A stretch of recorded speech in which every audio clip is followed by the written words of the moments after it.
Mesdames, Messieurs, bonjour. Ici Michel Lacroix qui vous souhaite la bienvenue à l'émission Au 19e. Notre invité personnalité cette semaine, le commissaire de la Ligue de hockey junior majeur du Québec, Gilles Courteau. Et du monde du golf, de la planète golf, un des instructeurs les plus influents du côté du PGA Tour, Claude Harmon, la fameuse famille Harmon qui a été dominante quant à l'enseignement du golf professionnel. Tout ça et plus encore cette semaine à l'émission Au 19e. Au 19e, une présentation de RBC au service de votre réussite.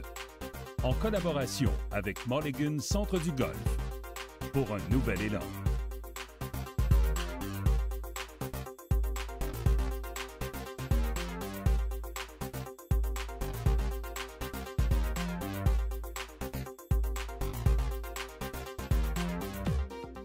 La rencontre de la semaine est une présentation du club de golf Atlantide, plongé dans le monde de l'Atlantide. En compagnie de Gilles Courteau, commissaire de la Ligue hockey junior majeur du Québec. Monsieur Courteau, bienvenue à l'émission au 19e. Ça fait plaisir. Est-ce qu'on a la chance de jouer au golf souvent durant une saison, la saison estivale, en tant que commissaire? Cet été, un peu moins parce que j'ai eu l'opération au genou, mais normalement, à chaque fois que j'ai l'occasion de jouer au golf, je la prends à l'occasion. On a eu la piqûre comment, à l'époque? La piqûre, c'est il y a longtemps, il y a plusieurs années, très, très longtemps. J'étais à Trois-Rivières, puis on avait une opportunité de jouer sur un terrain, un par 3 au Kiwiteb. Puis ça, c'était le gros terrain, le terrain prestigieux de la ville et de la région à ce moment-là. Fait que j'ai commencé là à jouer au Kiwiteb sur le par 3. Puis après ça, je suis allé au champ de pratique pour frapper des balles. Puis là, j'ai commencé à jouer comme ça. Est-ce qu'on a eu des cours d'entrée de jeu ou on a appris par soi-même? Sur le tas, comme on dit? J'ai appris sur le tas, mais j'avais plusieurs personnes qui, lorsqu'on jouait en équipe, qui me donnaient des conseils pour améliorer ma game. Puis encore aujourd'hui, peut-être 40 ans plus tard, j'en ai toujours besoin. Est-ce qu'on a des beaux souvenirs, des anecdotes?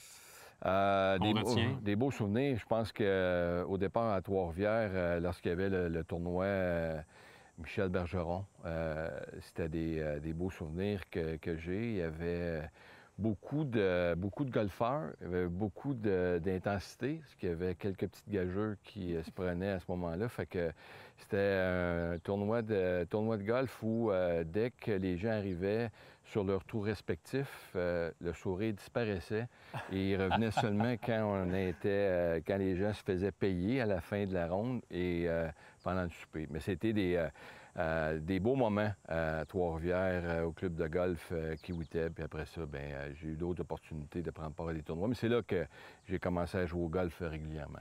Parlons d'élan de golf. Si moi, je joue au golf pour la première fois, c'est quoi vos meilleurs conseils que vous pouvez me donner? Le meilleur conseil, c'est d'être très naturel. Quand les gens disent de ne pas forcer, c'est le plus beau conseil qu'il ne peut pas avoir. De ne pas forcer au golf. Puis le bâton va faire le travail, en autant qu'il y a une coordination qui est correcte avec l'élan. Je pense que c'est ça qui va être la preuve de tout. Excellent conseil à retenir. Est-ce qu'on essaye ça? On peut essayer ça. Excellent.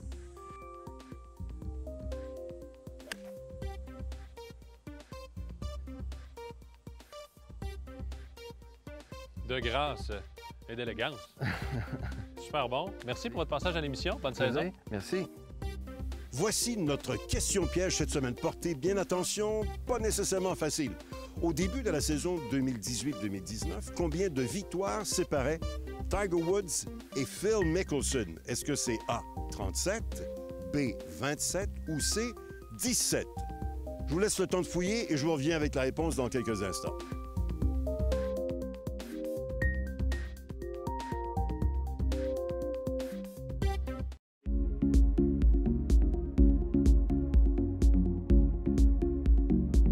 Alors, on vous posait comme question combien de victoires séparaient Tiger Woods et Phil Mickelson au début de la présente saison.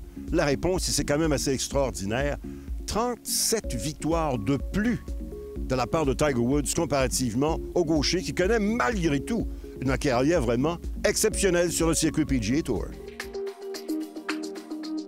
Les trouvailles de la semaine avec Jean-Sébastien Légaré. Vous avez toujours voulu savoir exactement où vous frappez la balle de golf sur la face de votre bâton? Le vaporisateur Strike Spray vous permet d'identifier clairement vos points d'impact sans avoir à coller quoi que ce soit sur la surface de votre bâton. Ces caractéristiques anti-adhésives permettent un nettoyage facile sans toutefois affecter la trajectoire véritable de votre balle. Une simple application vous permet de frapper en moyenne 6 balles pour une analyse optimale. Voilà une bonne façon de comprendre et de savoir ce qui se passe vraiment dans la zone d'impact. La mode est au transport électrique et voici une autre belle façon de se déplacer sur les parcours de golf. Finn Scooters est un produit de Sun Mountain Motorsports, s'inspire du design d'une motocyclette où votre sac de golf est positionné au cœur même de l'engin. Relativement léger, grâce à un cadre en aluminium, les motocyclettes électriques Finn proposent une suspension ajustable aux 2 roues et un centre de gravité très bas, assurant ainsi une bonne stabilité à basse vitesse. Facile à conduire, voilà une autre façon de sauver du temps sur les parcours de golf. Vous vous rappelez peut-être de l'éducatif Pot Out. Eh bien, la famille s'est élargie avec différents outils qui vous permettent de parfaire votre technique de cours roulé, autant sur le parcours qu'au bureau. On y retrouve un tapis qui représente une vitesse de 10 sur l'échelle de Stimp, une plaque miroir pour vérifier la position de vos yeux à l'adresse, des balises restrictives de chaque côté de votre fer droit dans la zone d'impact et des portillons de trajectoire qui vous permettent de visualiser la trajectoire de votre cours roulé. Jean-Sébastien Légaré en compagnie de Claude Harmon III. Claude, nice to have you on the show once again. Let's talk about Brooks. He had a tremendous year. What kind of data did you look in to improve his game? Well, I think after every major, we were able to look at all the strokes gained. I mean, at Erin Hills, we were able to look through all of the data and realize that he won that tournament with his long game, with the way he drove the golf ball, with, you know, what he did in strokes gained driving and strokes gained approach. I mean, it was unbelievable. But at Shinnecock this year at the U.S. Open, it wasn't his driving that was the key. It was his short game and his putting. And I think we were able to look at, you know, what he does through data, and I think it gave him a lot of confidence to say, well, I've won 2 back-to-back U.S. Opens. I've won my first 2 majors, you know, on 2 very different golf courses with 2, you know, vastly different weeks. You know, a week where I dominated with the driver and didn't really have to putt that great because my ball striking was so good, and then, you know, he didn't necessarily drive it nearly as good as he did in 2018 at Erin Hills. I mean, or in 17 at Erin Hills, and at Shinnecock this year. I mean, it was a short game. It was some of the up and downs he made. I thought the bogey that he made at 11 at Shinnecock hit it over the green in par 3, and somehow, I mean, he's staring at making double in the face, and somehow managed to make a bogey and really keep the round going. And, you know, it was his short game, and it was his kind of decision-making process, and we were able to look at that through data. And, you know, with Cobra Connect, we're able to kind of do the same thing and look at what the players are doing when they're playing in the club championship, in the junior championship, in, you know, a qualifier for something. And to me, it's a very useful and powerful tool. Tiger's back in the winner's circle. Looks like Brooks Koepka has the mental to, you know, to face it. Would you say that other players needs to adjust their mental game, or to grind a notch a little bit more because of Tiger? Yeah, I mean, I think if he's healthy, I think it's going to be a situation to where he's going to have opportunities to win more tournaments. You know, I think mentally he's as strong as he's ever been. I think, you know, the game is in a great place right now. I think we have a lot of great players. I mean, I think Brooks is doing things that we haven't seen a lot of players do. 3 majors in 2 years. You know, at 28 to have won 3 majors, to be world #1, to be player of the year. I mean, that's pretty rarefied air to be able to do that, to win back-to-back U.S. Opens. You know, the fact that we had 4 world #1s this year, you know, 4 different guys, Brooks, DJ, Justin Thomas, and Justin Rose. I mean, to think that you would have a year like that, I think that's great for the game, because I think it shows you that we have all of these great players, and there isn't right now this one dominant player. I think, you know, the way DJ's played over the last 2 years, I mean, the way he kept the world #1 title for a long time, I mean, a lot of people didn't think he was going to be able to do that. So I think, you know, with a healthy Tiger Woods, with, you know, Brooks firing on all cylinders, with DJ doing what he's been doing, you know, I mean, there's been some new players come onto the scene, you know, the way Bryson played this year. You know, I think Ricky's so close to winning a major championship. I mean, he's really, you know, if Patrick Reed doesn't get up and down and hit the pin at the 17th hole, I mean, he could have made a big number. Ricky birdied the last hole. I think Ricky's super confident going into the majors. He played good at the PGA, and, you know, I think golf's in a good place. Last question. I'm a young player coming in on tour, never played with Tiger. Is there a way that I can prepare myself? I think the hard thing when you play with Tiger is unless you've played with him before, you're not going to be used on tour to having that many people around you. And so the circus of managing everything that goes around kind of playing with Tiger. I mean, to me, that was one of the most impressive things that Brooks did this year. With Tiger Woods right in the group, a couple of groups in front of him, making all the noise that he was making at the PGA, and you know what's happening in front of you, and there's people, and the bulk of the crowd are there, and you can hear him making birdies, and you can hear all of that. I think, the fact that he was able to kind of just not get overawed by that, and I think it's hard when you play with Tiger for the first time in a tournament, just not to watch him. I remember 2013 when Brooks played with Tiger for the first time at the PGA at Oak Hill. He said, "Any advice?" I said, "Yeah, don't watch him." And he said afterwards he actually didn't play very good on the front nine, played better on the back nine. He said, "I'll be honest with you," he said, "I was watching him on the front nine because it's Tiger Woods. I mean, how could you not watch him?" So yeah, it's a unique experience. Some people rise to that occasion, other people don't, but it's great to have him back. Well, thanks for your time. Always interesting. Have a good one. All right.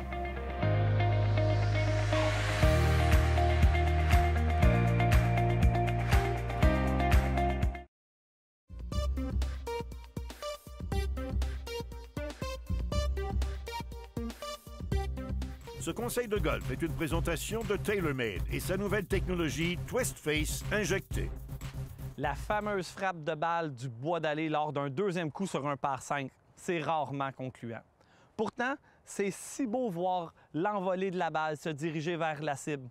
Mais pourquoi est-ce si difficile de réussir ce genre de coup? Il y a une multitude de raisons pourquoi c'est un coup difficile. Mais avant de parler de la technique, on va parler d'équipement un peu. Instinctivement, les golfeurs ont dans leur sac un bois 3 et un bois 5. Mais est-ce vraiment la bonne combinaison pour vous? Vous savez que présentement sur le marché, il existe une multitude d'angles d'ouverture de bâton. Ici, on a un bois 3, on peut retrouver un bois 4, un bois 5, un bois 7 et même jusqu'à un bois 9. Donc, ce que je vous demande de faire, c'est d'aller au terrain d'exercice et frapper quelques balles pour vérifier si la combinaison que vous avez vous convient bien. Regardez la distance qu'ils font, mais surtout la régularité de la frappe de balle. Je peux bien comprendre que votre bois 3 va plus loin que votre bois 5, mais si ce résultat est une fois toutes les 10 balles et que les autres fois votre bois 3 et 5 font presque la même distance, c'est un pensez-y bien. De plus, si votre pourcentage de réussite est plus élevé avec un bois 5, pourquoi s'entêter à avoir un bois 3 dans son sac? Allez-y avec le bâton qui vous offre le plus haut pourcentage de réussite, c'est-à-dire votre bois 5. Et pourquoi pas essayer une nouvelle combinaison, bois 4, bois 7. Bref, à vous d'aller au terrain d'exercice et d'essayer différentes combinaisons de bâtons pour trouver celui qui vous offrira un rendement maximal. Parlons technique maintenant. Je vois beaucoup de gens qui commettent la même erreur. Étant donné que ce coup-là, c'est difficile d'envoyer la balle dans le ciel, mais ils vont créer une mauvaise technique pour essayer de faire lever celle-ci. Ils vont s'y prendre un petit peu comme ça. Les golfeurs vont se déplacer vers la jambe arrière et rester sur cette jambe-ci, pensant que ça serait plus facile de faire lever la balle. Ils risquent ainsi de frapper le sol bien avant la balle ou de carrément topper celle-ci. Maintenant, voici les points clés pour bien frapper vos bois d'allée. Vous allez avoir besoin d'une tige que vous allez placer à environ 2 pouces à l'intérieur de votre pied avant. C'est l'emplacement où devrait se situer votre balle. Pour bien réussir ce coup, il est important de venir frapper la balle en phase descendante. Ne pas essayer de soulever la balle. Votre tête de bâton va venir flatter, effleurer le sol. Faites de petits élans en vous assurant de toujours toucher le sol à l'endroit où se trouvera la balle. Et surtout, n'ayez pas peur de faire un élan complet en finissant bien sur votre pied avant. Je sais que c'est passé quelque chose d'incorrect lorsque je vois un golfeur finir sur sa jambe arrière. C'est parce qu'il a essayé par lui-même d'envoyer cette balle dans les airs. Il n'a pas fait confiance à sa tête de bâton pour que celle-ci propulse la balle dans les airs. En terminant, je vous recommande de vérifier la composition de votre sac. Est-ce qu'un bois 3 et 5 est optimal pour vous? Ensuite, techniquement, positionnez la balle au bon endroit. 2 pouces à l'intérieur de votre jambe avant. Allez frapper la balle dans une phase descendante. Votre tête de bâton va toucher légèrement au sol. Si la balle s'envole bien, mission accomplie. Sinon, revérifiez les étapes précédentes. Et une chose est sûre, c'est que soyez indulgent envers vous-même. Ce n'est pas des coups faciles à réussir. Sur ce, bonne pratique, bon golf et amusez-vous bien. Mulligan Centre du Golf présente la capsule équipement. Mulligan Centre du Golf pour un nouvel élan. Salut tout le monde! Sylvain, l'ajustement sur mesure fait de plus en plus partie du processus d'achat d'un nouveau bâton ou d'un équipement au complet. On va tenter cette semaine ainsi que la semaine prochaine à répondre à plusieurs questions que l'on entend sur le parcours, mais également ici au centre d'ajustement. Donc, je commence avec une question toute simple. Comment on intervient en premier avec un nouveau client de ton côté? Écoute, première question qu'il y a, le client en arrivant au magasin, entrevue très important. Savoir ses priorités, ses besoins. Y a-t-il une balle à droite, une balle à gauche? Alors, son handicap surtout, pour savoir comment moi m'aligner sur quel produit je vais lui conseiller. Okay. Très important. Maintenant, du côté, si on commence avec le bois de départ, en quoi c'est important d'avoir la bonne flexibilité de la tige? Bien, si on génère moins de vitesse et on a une tige beaucoup trop raide, alors automatiquement, on perd de la distance. Souvent, le monde va avoir des crochets, des hooks, des slices, mauvaise tige. Fait que l'important, c'est d'avoir la bonne tige, autant pour le golfeur de 100 ou de 75. On parle de rigidité de la tige, mais à quel point aussi c'est important d'avoir le bon angle d'envol, le bon angle d'ouverture pour la tête du bois de départ. Si on regarde ça au niveau de l'effet, le spin, quelqu'un qui a beaucoup de spin, on va mettre une tête plus basse. Avec une tige qui a une trajectoire plus basse, va l'aider. Quelqu'un qui c'est l'effet inverse, on veut plus de loft, une tige plus molle un petit peu, trajectoire plus haute, donne plus de puissance. Souvent, on entend dire qu'avec une tige plus longue, je peux frapper plus loin. Vrai ou faux? Non. Dans la plupart des cas, je vais commander un driver coupé de 3/4 à 1 pouce. Oui, dans les concours de longue distance, les gars ont des 48-50 pouces, mais pour l'amateur, le golfeur moyen, plus c'est long, moins qu'on a de contrôle. Alors, c'est vraiment du cas par cas, mais souvent, je vais prendre une tige 3/4 de pouce plus court. OK. Maintenant, du côté du bois d'allée, est-ce que c'est obligé d'avoir un bois numéro 3? La fameuse question, non. Le monde va souvent frapper plus loin un bois 5. Plus de loft. À l'impact, il arrive plus fermé. Fait que le bois 5, 19 degrés, va arriver environ à 15. Un bois 3 de 15 degrés, moins de vitesse, arrive fermé à 11. Alors, il n'y a pas d'impact en remontant, ce qui fait que le monde a plus de difficultés à soulever la balle. Mais quelqu'un qui s'en sert seulement sur un tee au départ, oui, c'est plus facile sur un tee, mais au niveau du gazon directement, plus de constance avec un bois 5. Donc, bois numéro 3, pas nécessaire dans le sac. Je termine avec une question classique. C'est quoi les plus grands mythes que tu as entendus par rapport au processus d'ajustement, spécialement pour les bois? Oui, bien écoute, souvent le client rentre dans le magasin et me dit moi, c'est trop mou, ça slice. Alors, d'accord, mais c'est l'effet contraire, justement. C'est que souvent, la tige trop raide va faire qu'on va partir en coupant la balle un petit peu. La tête passe avant les mains automatiques. Des fois, je joue des petits tours au magasin, je vais mettre une tige plus molle. La balle est très droite. Fait que c'est vraiment le plus gros mythe que j'entends le plus. Ça slice quand c'est trop mou. C'est l'inverse. Alors, rappelez-vous-en. Alors, une tige plus flexible, ça permet des crochets intérieurs, mais une tige trop rigide, ça produit des crochets extérieurs. Oui. Sylvain, merci beaucoup. Super intéressant. Alors, restez des nôtres. La semaine prochaine, on s'attaque au fer, au cocheur et au fer droit.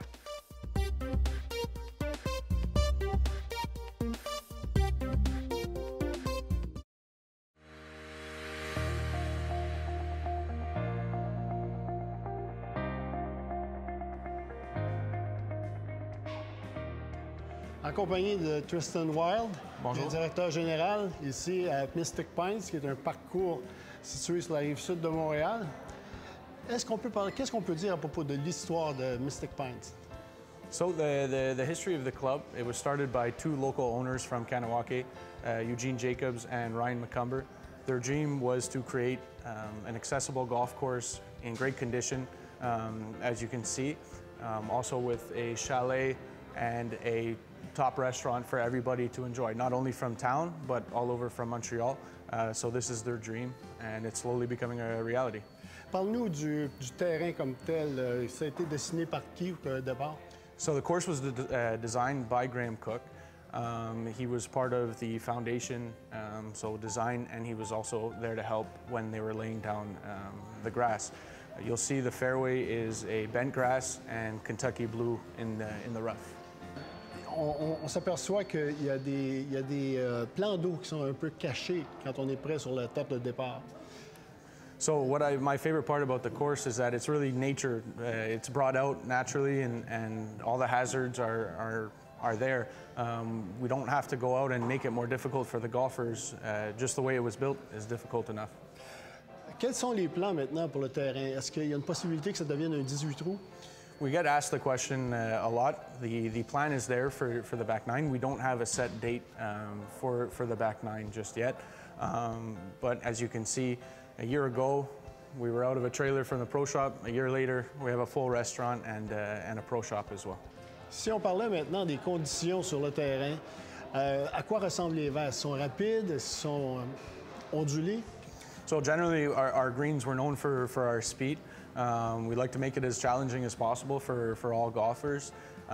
They're generally not very large. We do have a couple big greens, like you'll see on number 4. That's one of our biggest greens. They're fair, but the speed is awesome. À propos du trou, le deuxième, oui. C'est une normale 3 quand même assez exigeante. Oui. Tu peux nous en parler? Yeah, number 2, whatever tee you're playing from, whether the back tee or the front tee, you're going to get a challenge either way. You have the water on the right. The wind is always in play at this golf course, and it's also a tough green. So what I like to say also is, you know, if you're going to come and play a second 9, you can change tees, you can make it more difficult, less difficult for yourself, and see the course from a different perspective. Tristan, s'il y avait un trou qui serait ton préféré sur le parcours, ce serait lequel? Number 8, by far, is my favorite hole. 460 yards from the back tee, wind in the face, it plays very long, and you have that big tree that's, depending on where your tee shot is, it could be in your way, and it's a tough shot to the green as well.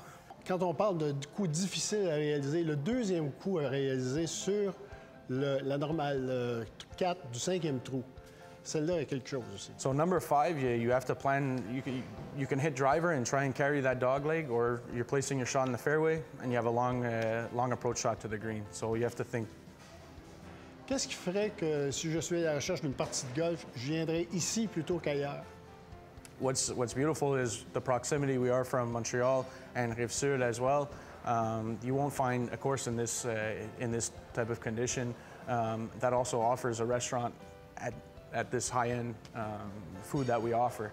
So whether you're looking for a quick 9 holes, you can play 18, and you're living in the area, this is the best option for sure.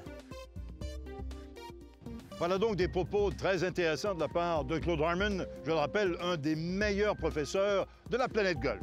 La semaine prochaine à l'émission, la chanteuse André Waters et également une autre invitée de marque, cette fois du côté du golf féminin, nulle autre que Lexi Thompson.